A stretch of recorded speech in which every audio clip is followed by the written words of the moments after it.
for the serious gamer. What's going on, guys? It's Colin, and I'm bringing you a little bit of rush attack action on Port Valdez here for Next Gen Tactics. And you may be wondering to yourself why exactly I'm starting with your team 1 and going in reverse here. And that is because, really, on the last base, I didn't provide much of a contribution for my team. What basically happened was, this was a really good defensive team that we were playing against, and we had to struggle quite a bit on the first 3 bases. And after that happened, I tried to run some routes that I would normally run, and they didn't work out for me. And the defense was expecting it, and I tried to actually kind of do the same thing twice. And once I thought I was going to get there, and as you saw, I got blown up by the helicopter before it ever took off. So anyway, it was a little bit frustrating. I did provide some support as a mobile spawn point at the very end while we took down the last station. But, that was about it, and the rest of the game was fought hard and was won really on the third base. And I've actually only included the second and third bases here because in the first base, again, the defense was thwarting what I was individually trying to do while my team, did some other things. So what I'm going to do is pick up the action as we've taken the first base, and what I'd like to do here is hopefully try and grab a vehicle, a fast-moving one if possible, and try and flank down the left side before the defenders get a chance to set up here on the second base, and you'll see that's exactly what I'm doing here. So basically that's what you see me doing right here. I hop on the quad bike and display some of my regular fabulous driving skills. And it's actually gotten a little bit better since I turned my sensitivity down. But what I want to do is get through the choke point before the defenders have a chance to set up and get on this heavy MG or bring a vehicle forward. And just as I get into position, an enemy hops on the heavy MG, and I'm going to come around and take his tags. Now the next move I make is probably not the brightest one, in that I hop on the heavy MG to take down a defender. So now they know where I am, but that's kind of what I want. I'm not using a suppressed weapon or anything over here. I'm going full noise, and my squad mate has managed to spawn on me, so we're in a pretty good position here. And what I want to do is just try and prevent the defenders from getting into the MCOM station, so he can go and arm and I can defend. And so now we have a charge set at Alpha, and I'm just kind of keeping an eye out and trying to spot enemies as they come in, and one gets past me. So what I'm going to do is actually move in and try and pick them off the MCOM station, and I get a few of them, but unfortunately I don't know if it was a mobile spawn or if actually 3 of them charged, but I thought I'd cleaned out the 2 that were in there. I go to look around and check the area, and unfortunately there's a third, and he takes me down. So they do wind up getting the station disarmed in this situation. Now what's happened is another one of my squad mates has grabbed a tank, and he's pushed forward, and what we're trying to do now is maintain a position behind the enemy lines. And right here I get the mutual kill with another guy, but no harm, no foul, no worries. And I'm going to spawn back in the tank, and what we're trying to do is just keep our tank alive back here, keep the enemies distracted, and hopefully give a good platform to go in and attack the remaining MCOM station. And on Port Valdez, this type of positioning is important. So what I would recommend here is flanking, and trying to get behind the MCOM stations, because anytime you attack something head on, especially this map where there tend to be some choke points and routes that they can cover, you may be successful, you may not. It just comes down to who has the better firepower and better positioning. And the advantage is going to go to the defenders because they have an unlimited number of tickets. So what I always like to do is try and flank and try and set up. And I've had a couple of comments sent to me that flanking and spawn killing the defenders is poor form. But right here, I wouldn't consider this spawn killing them. I'm just considering this sort of a good setup and a good mobile spawn point. And right there, unfortunately, I'm not able to. Actually, I might have won that initial gunfight, but a recon guy spots me and takes me down.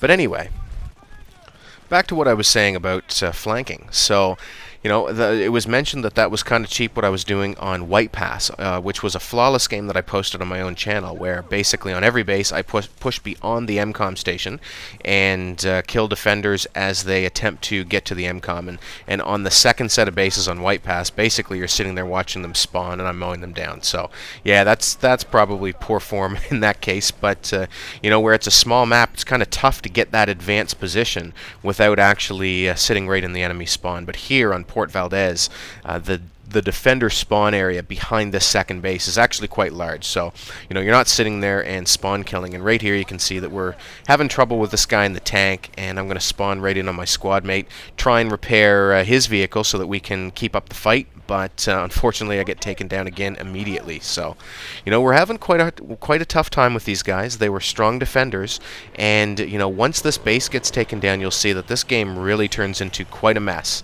And what I want to do is make a break for the left-hand side here before their vehicles move in and lock us down. But because I know the Apache's airborne, I'm going to hop on the gun here of the anti-air tank and try and shoot it down. And unfortunately, we don't manage to take him out immediately, and that turns into a pretty big problem for us.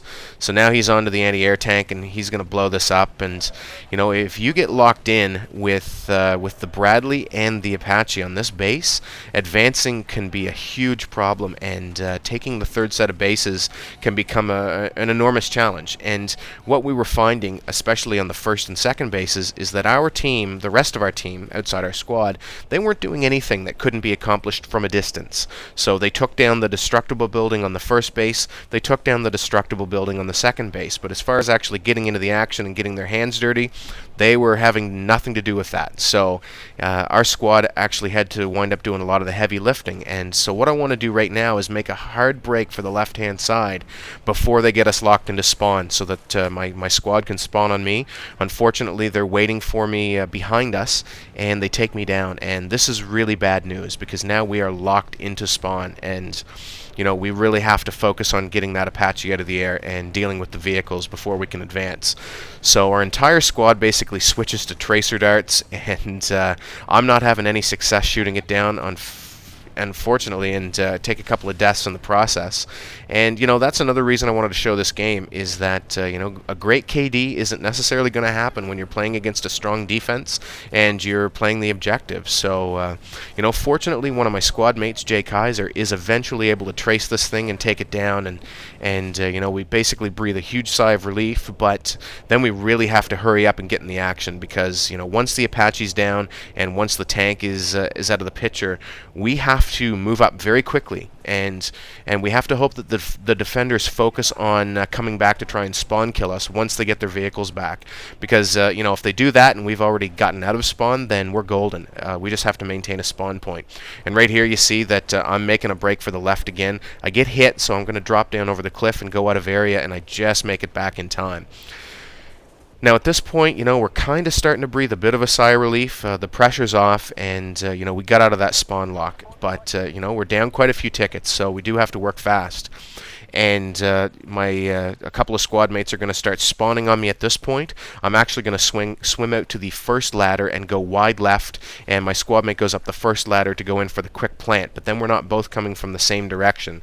So if they are expecting this maneuver, hopefully one of us gets through. I stopped quickly to check the scoreboard just to see how badly outnumbered we are, because I assume because of that rapage that just got laid on us by the Apache that some of our team has probably backed out, and they have, but luckily the matchmaking system filled their spots, so it turns out to be an even match again. And yes, I know I picked up the AN-94 by mistake while cycling through my weapons, but don't worry, I think I only get one kill with it, and then I realize what I've done, and I switch back to the STG AUG, which I was actually using at the first of the game and failing miserably with, really. And what I found in switching between the consoles, the PS3 and the Xbox, is that I've had to turn down my sensitivity on both so that I can make the transition easily. And in running the STG, I was just having a ton of aim fail, especially with the iron sights.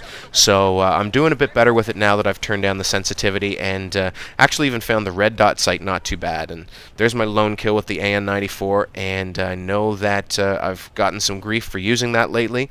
And guys, because all I wanted to do was platinum that weapon. I have platinums on the XM8, the M416, the M16, and the last one I got was the AN94. So, you know, if you check the statistics on Den Kursen, this thing really isn't as overpowered as it once was. So, you know, I encourage you guys to check that out because it's a really good, accurate weapon.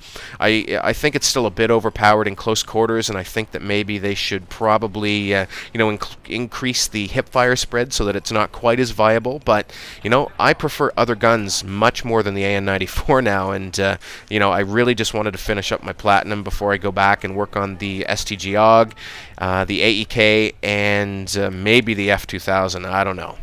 But anyway, now that we took down that first MCOM station, I'm going to lay down some smoke so that they can't spot me from the construction building and hopefully sneak past the vehicles.